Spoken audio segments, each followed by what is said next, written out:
오늘 함께 나눌 말씀은 로마서 5장 15절로 19절 말씀입니다. 신약성경 245페이지 로마서 5장 15절로 19절 로마서 5장 15절로 19절 신약성경 245페이지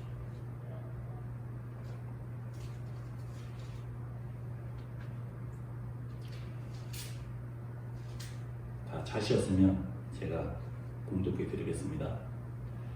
그러나 이 은사는 그 범죄와 같지 아니하니 곧 한 사람의 범죄를 인하여 많은 사람이 죽었은즉 더욱 하나님의 은혜와 또한 한 사람 예수 그리스도의 은혜로 말미암아 선물은 많은 사람에게 넘쳤느니라. 또 이 선물은 범죄한 한 사람으로 말미암은 것과 같지 아니하니 심판은 한 사람으로 말미암아 정죄에 이르렀으나 은사는 많은 범죄로 말미암아 의롭다 하심의 이름이니라. 한 사람의 범죄로 말미암아 사망이 그 한 사람을 통하여 왕노릇하였은즉 더욱 은혜와 의의 선물을 넘치게 받은 자들은 한 분 예수 그리스도를 통하여 생명 안에서 왕노릇하리로다. 그런즉 한 범죄로 많은 사람이 정죄에 이른 것 같이 한 의로운 행위로 말미암아 많은 사람이 의롭다 하심을 받아 생명에 이르렀느니라. 한 사람이 순종하지 아니함으로 많은 사람이 죄인 된 것 같이 한 사람이 순종하심으로 많은 사람이 의인이 되리라. 아멘. 오늘은 원죄 네 번째 시간입니다. 우리가 첫 번째 원죄 시간 때 원죄라는 것이 무엇인가 함께 말씀을 나누었습니다. 이 원죄라는 것은 교리죠. 교리인데 이 원죄라는 교리가 초대교회 때부터 있었던 것이 아니라 어거스틴을 통해서 이 원죄 교리가 만들어졌다라고 말씀을 나누었습니다. 그래서 원죄를 유전죄 또 상속죄라고도 하는데요. 어거스틴은 이 원죄가 나의 후손들에게 유전이 된다. 아담으로부터 이 원죄가 계속 유전되고 있다. 상속되고 있다. 이렇게 본 것이죠. 근데 우리가 이 원죄라는 교리라는 것이 성경을 해석하는 틀입니다. 교리가 꼭 필요하죠. 교리를 통하여 성경을 해석하니까요. 하지만 성경이 교리를 말하고 있는 것은 아니에요. 교리를 통하여 모든 사람이 죄인으로 태어난다. 원죄의 죄가 유전된다. 그러면 아주 어렸을 때 죽은 그 아기는 어떻게 되는가? 아이 태어나지도 못하고 엄마 모태에서, 엄마 뱃속에서 죽은 그 아이는 어떻게 되는가? 몸이 불편해서, 정신이 불편해서 죄를 선택할 수 없는 자범죄를 짓지 않는 사람들은 그러면 그들은 어떻게 되는가? 그런 사람들을 우리가 원죄 교리로, 어거스틴의 원죄 교리로 모두 다 정죄할 수 없다라고 말씀을 나누었습니다. 로마서 5장이 원죄를 말하고 있는 것이 아니에요. 로마서 5장을 통하여 우리가 원죄의 교리를 받아들이고 있지만 로마서 5장이 원죄의 교리를 말하고 있는 것은 아닙니다. 우리가 인정하는 것은 무엇이냐? 우리가 아담의 죄를 졌다라는 것이죠. 아담이 무슨 죄를 졌습니까? 하나님이 명령을 하셨는데 하나님의 명령을 따라 하나님의 다스림을 대신 대리하는 그러한 명령을 받았는데 나는 하나님 대신에 하는 그러한 왕노릇은 싫다. 내가 왕이 되겠다라는 교만, 하나님의 뜻을 저버리는 불순종, 이러한 죄는 우리가 다 동일하게 졌다라는 것을 말씀을 나누었습니다. 그래서 아담의 죄를 우리도 지었다. 아담의 죄 때문에 내가 심판받는 것이 아니라 내가 지은 내 죄 때문에 심판을 받는다. 두 번째 시간에 그렇다고 해서 원죄 교리를 부정하는 것이냐? 그렇지 않죠. 아담의 죄로, 아담 한 사람의 죄로, 그 영향으로 모든 사람이 죽게 된 것은 맞습니다. 그래서 로마서 5장에서 아담의 죄로 사망이 들어왔다라고 하죠. 아담의 죄로 사망이 들어왔다. 아담 한 사람의 영향력으로 모든 사람이 다 하나님과 멀어지게 된 거예요. 아담이 하나님과 단절되자 그 후손들도 다 하나님과 단절된 것입니다. 네, 지난 시간에 무엇을 나누었냐면요. 아담 한 사람의 그 영향력을 나누었을 때에 본문에서 사망이 왕노로 탄다라고 했어요. 아담이 죄를 졌기 때문에 사망이 들어왔어요. 근데 이 사망이라는 것이 이 중요한 개념이었죠. 이 사망이라는 것이 육체의 사망만을 말하는 것이 아니라 사망이라는 것은 무엇을 말하고 있었죠? 하나님과의 절교. 하나님과의 단절. 하나님과 우리가 끊어지는 것, 단절되는 것, 그것이 사망이다라고 했었죠. 물론 육체의 죽음도 말하는 것이 맞아요. 그런데 육체의 죽음만 말하는 것이 아니란 말이에요. 아담이 하나님의 뜻을 불순종했을 때에 그 불순종하는 순간 하나님과 끊어진 거예요. 불순종하고 나서 한참을 살았지만, 그래서 육체적 죽음은 그 마지막 결과인 것이고, 불순종하는 순간 하나님과 단절된 것이죠. 그리고 그 단절로 말미암아 아담의 후손들은 다 하나님과 단절된 세상에 태어나게 된 거예요. 그래서 지난 시간 우리가 죄 때문에, 아담의 죄 때문에 사망이 들어왔는데 하나님과 단절되었는데, 하나님과 단절되었기 때문에 또한 죄를 진다. 사망이라는 것이 죄가 원인이 되는 것이죠. 죄가 원인이 돼서 사망이 들어온 것이고, 하나님과 단절된 그 원인 때문에 또한 우리가 죄를 짓게 된다. 그것이 바로 사망의 왕노릇이다 라는 것을 지난 시간에 나누었습니다. 그래서 아담이 지은 죄는 뭐냐면요, 하나님께서 명령하신 것을 불순종했어요. 하나님이 하지 말라고 한 것을 했어요. 그런데 그 이후 율법이 없는 시대의 사람들의 죄는 뭐냐면 하나님과 단절되었기 때문에 지은 죄인 거예요. 그래서 율법 때문에 지은 죄가 아니라 하나님과 단절되었기 때문에 지은 죄. 아담의 죄가 더 중요한 것이죠. 하나님의 명령에 불순종하는 죄. 그래서 율법이 임한 곳에 죄가 더한다. 율법은 죄를 더욱 드러내게 하기 때문입니다. 이 세 가지를 우리가 기억해야 오늘 본문을 아주 자연스럽게 이해할 수 있습니다. 본문이 쉬운데요, 우리가 함께 나눈 이 원죄 교리, 첫 번째, 두 번째, 세 번째 시간의 교리들을 잘 기억하고 있어야 오늘 본문이 쉽게 넘어가거든요. 그래서 다시 한번 복습하였습니다. 이제 본문으로 들어가 보죠. 본문입니다. 15절 같이 읽습니다. 시작. 그러나 이 은사는 그 범죄와 같이 아니하니 곧 한 사람의 범죄를 인하여 많은 사람이 죽었은즉 더욱 하나님의 은혜와 또한 한 사람 예수 그리스도의 은혜로 말미암아 선물은 많은 사람에게 넘쳐느니라. 네, 펜을 드셨어요. 펜 다 드셔서, 네, 펜을 드셔서 동그라미 치는데요. 자, 은사의 동그라미, 은사의 동그라미, 그리고 하나님의 은혜의 동그라미, 예수 그리스도의 은혜의 동그라미, 선물의 동그라미, 은사, 은혜, 선물, 이런 단어들이 나오죠. 로마서가 시작되면서 바울은 하나님의 사랑을 말했어요. 하나님의 사랑.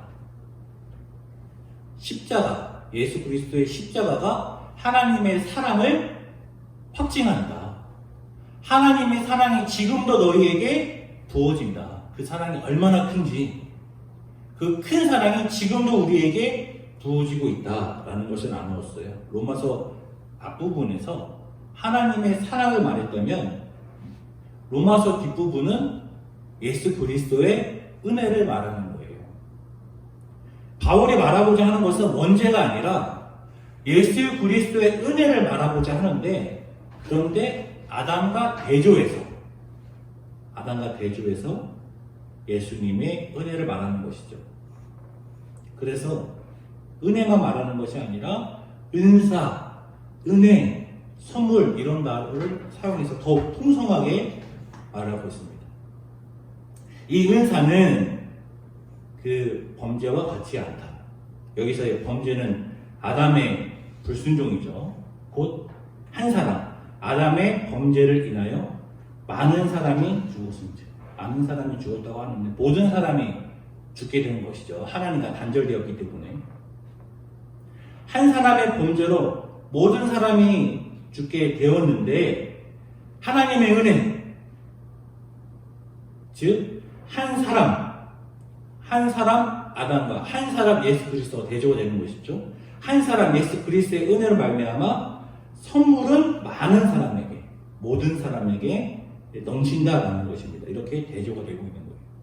아담의 불순종과 예수 그리스도의 은사, 은혜, 선물을 대조하고 있습니다. 16절 같이 읽죠. 시작.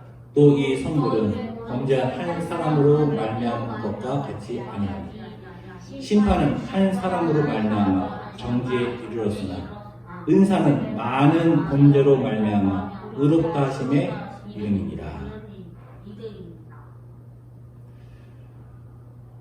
아담 한 사람으로 말미암아 정죄를 받게 되었는데요. 그런데 예수 그리스도의 은사, 은혜, 선물로 말미암아 의롭다 하심을 받게 되었습니다. 여기서 의롭다 하심이 무엇입니까? 이신칭의를 말하는 것이죠. 많은 사람이 죄인이었는데, 범죄자였는데, 그런데 예수 그리스도의 은사로 말미암아, 은혜로 말미암아, 선물로 말미암아 우리가 의롭다 하심을 받게 되었다. 함께 읽죠. 시작. 한 사람의 범죄로 말미암아 사망이 그 한 사람을 통하여 왕노릇하였음즉 더욱 은혜와 의의 선물을 넘치게 받은 자들은 한 분 예수 그리스도를 통하여 생명 안에서 왕노릇하리로다. 우리가 지난 시간에 사망의 왕노릇이 무엇인지 함께 말씀을 나누었어요. 사망이 무엇입니까? 하나님과의 단절을 말한단 말이에요. 하나님과 단절되니까 그 영향력이 모든 사람에게 미치게 되는데, 하나님과 단절되니까 당연히 죄인으로 살 수밖에 없는 것이죠. 인간은 하나님의 뜻대로 살기 위해 존재하는데, 하나님의 영광을 위해, 하나님의 뜻을 위해 존재하는데, 하나님과 단절되니까 당연히 죽은 자, 죄인으로서 살 수밖에 없는 것이죠. 그 영향력이 사망의 왕노릇이다. 지난 시간에 나누었어요. 사망이 그 한 사람을 통하여 왕노릇하는데, 사망이 왕노릇하는데, 그런데 한 분 예수 그리스도를 통하여 생명 안에서 왕노릇한다. 생명 안에서 누가 왕노릇하는 것입니까? 생명 안에서 우리가 왕노릇하는 것입니다. 그 전에는 사망의 왕노릇을 했는데 이제는 우리가 왕노릇을 하는 것입니다. 물론 이것은 아담에게 주어졌던 하나님의 다스림을 대리하는, 하나님 안에서의 다스림이죠. 내가 그냥 내 뜻대로 왕노릇하는 것이 아니라. 그래서 예수 그리스도를 통하여 생명 안에서, 여기서의 생명은 영생을 말하는 것이죠. 그래서 우리가 지금도 왕노릇하고 있습니다. 지금도 왕노릇을 하고 있는데, 왜냐하면 예수 그리스도의 십자가로 아담의 사역이 회복되었으니까요. 아담에게 주셨던 하나님의 명령이 회복되었으니까요. 우리가 하나님과 다시 연결이 되었으니까요. 우리는 이미 생명 안에 있어요. 우리는 이미 생명 안에 있지만 여기서의 생명은 결국 무엇을 말하는 것입니까? 종말을 말하는 거예요. 우리는 이미 왕노릇을 하고 있지만 종말이 임할 때에 예수 그리스도의 재림을 통하여 완전한 왕노릇을 하게 되는 것입니다. 그래서 여기서 말하는 생명은 종말의 의미를 담고 있는 것이죠. 18절입니다. 시작. 그런즉 한 범죄로 많은 사람이 정죄에 이른 것 같이 한 의로운 행위로 말미암아 많은 사람이 의롭다 하심을 받아 생명에 이르렀느니라. 한 범죄로 많은 사람이 정죄에 이른 것 같이 한 의로운 행위로 말미암아 많은 사람이 의롭다 하심을 받아 생명에 이르렀다. 앞에서 쭉 말했던 것을 18절로 요약하는 것이죠. 아담과 예수 그리스도를 대조하고 있습니다. 19절 시작. 한 사람이 순종하지 아니함으로 많은 사람이 죄인 된 것 같이 한 사람이 순종하심으로 많은 사람이 의인이 되리라. 한 사람 아담이 순종하지 아니하여서 사망이 들어오게 되고 하나님과 단절되게 되고 하나님과 단절된 상태에서 나온 하나님의 백성들이 하나님의 백성이 아닌 죄인으로 이 땅에 나오게 되는 것이죠. 하나님과 단절된 상황에서 그냥 자기를 왕 삼으며 살아가는 죄인들. 한 사람의 불순종입니다. 근데 한 사람의 순종, 예수 그리스도의 순종, 여기서 말하는 순종은 십자가를 의미하겠죠. 물론 예수님은 이 땅에 오셔서 끝까지 순종만 하셨지만 여기서 말하는 순종은 십자가의 순종을 말하는 것이고 십자가를 통하여 많은 사람이 의인이 되었다, 이신칭이 되었다라고 말하고 있습니다.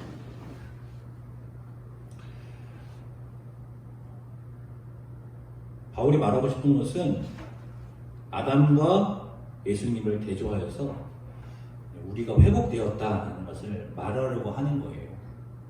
아담 때문에 사망이 들어왔는데 하나님과 단절되었는데 이제는 예수님을 통하여 하나님과 연결되었다, 회복되었다, 다스리게 되었다. 그래서 그 앞에서는 무엇을 말했습니까? 하나님과의 샬롬, 화목을 말했죠. 하나님과 화목하자, 샬롬을 누리자. 그 뒤에서 왜 예수님을 통하여 우리가 하나님과 연결되었습니까? 다스림을 말하는 것입니다. 그러니까 이제는 우리가 하나님과 회복되었으니까 하나님의 뜻대로 살아야 되는 거예요. 물론 지금도 실수하고 넘어지고 죄를 짓지만 그렇지만 하나님과 연결되었으니까 하나님의 뜻대로, 내 뜻이 아니라 하나님의 뜻대로 살아야 하는 것입니다. 예수님을 믿는 사람은 그래서 세상 사람들과 달라야 됩니다. 세상 사람들은 하나님과 상관없이 자기를 왕삼으며 그냥 내 뜻대로, 내가 유익한 대로, 내 이기신 대로 살아가는 거예요. 내 이기신 대로, 내 욕심대로. 하나님의 백성들은 하나님의 뜻대로 이기적인 것이 아니라 이타심으로 살아가야 하는 것입니다.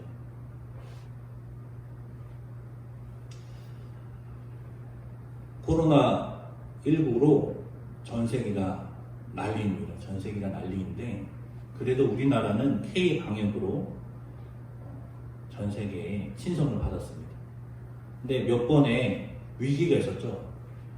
첫 번째 위기가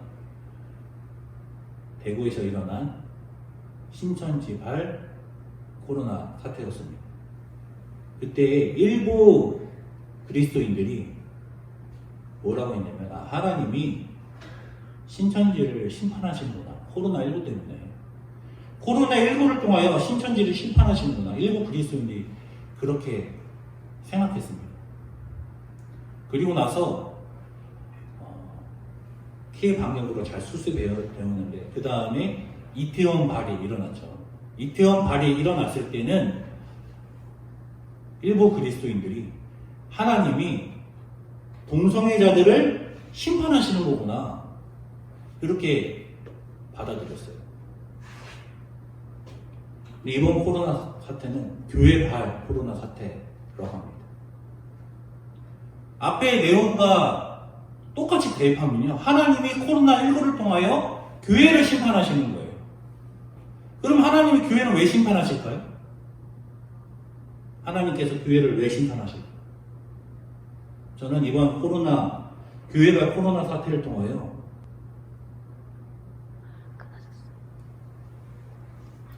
그리스도인들은 물론 그리스도인들도 다 그 안에 이기심이 있죠. 왜 없겠습니까? 나를 생각하는 마음이 왜 없겠습니까? 그렇지만 세상과는 달라야 됩니다. 세상과는 다른 모습을 보여줘야 돼요. 대면 예배를 고집하는 교회들. 세상 사람들이 왜 한국 교회가 저렇게 대면 예배를 고집할까?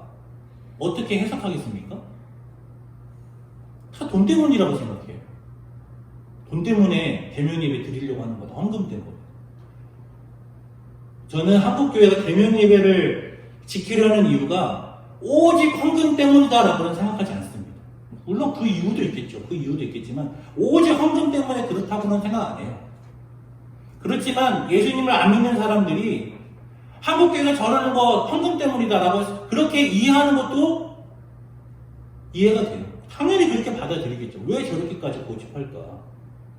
그리고 예수님을 믿지 않는 사람들이 한국 교회가 대면 예배를 고집하는 것에 대해서 이기적이다라고 생각해요.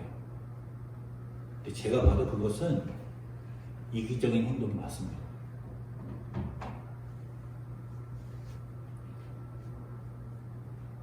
그래서 많이 부끄럽습니다. 그리스도인으로서 많이 부끄러워요. 왜 이렇게 한국 교회가 이기적일까?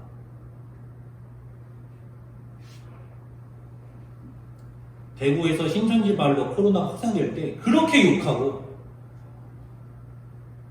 이태원 발로 확산되었을 때 그렇게 욕하더니 이제는 교회 가요. 교회 발이라는 걸 인정을 안 해요. 우리 때문이 아니라는 거예요.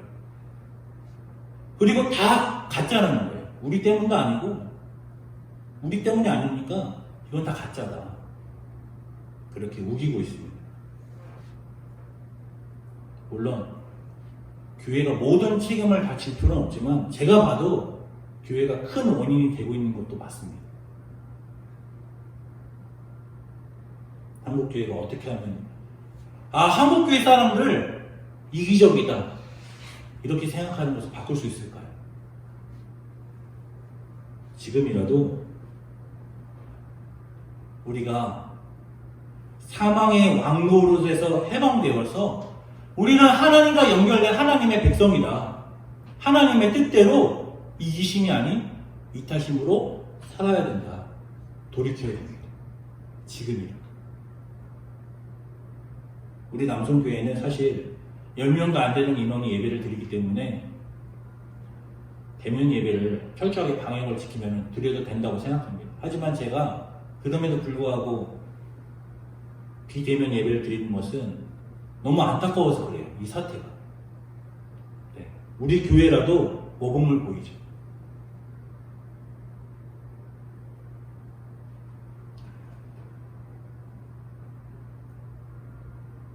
하나님 안에서, 생명 안에서 왕노릇이 자기 뜻대로 사는 것이 아니라 이기심으로 사는 것이 아니라 하나님의 뜻대로 이타심으로 살아가야 하는 것임을 깨달아서 한국교회가, 남성교회가 세상으로부터 한국교회는 정말 이타심의 공동체다. 자기를 희생하는 공동체다. 세상을 빛내게 하는 그러한 것이 교회다. 이렇게 인정받는 날이 올 수 있기를 주님의 이름으로 축원합니다.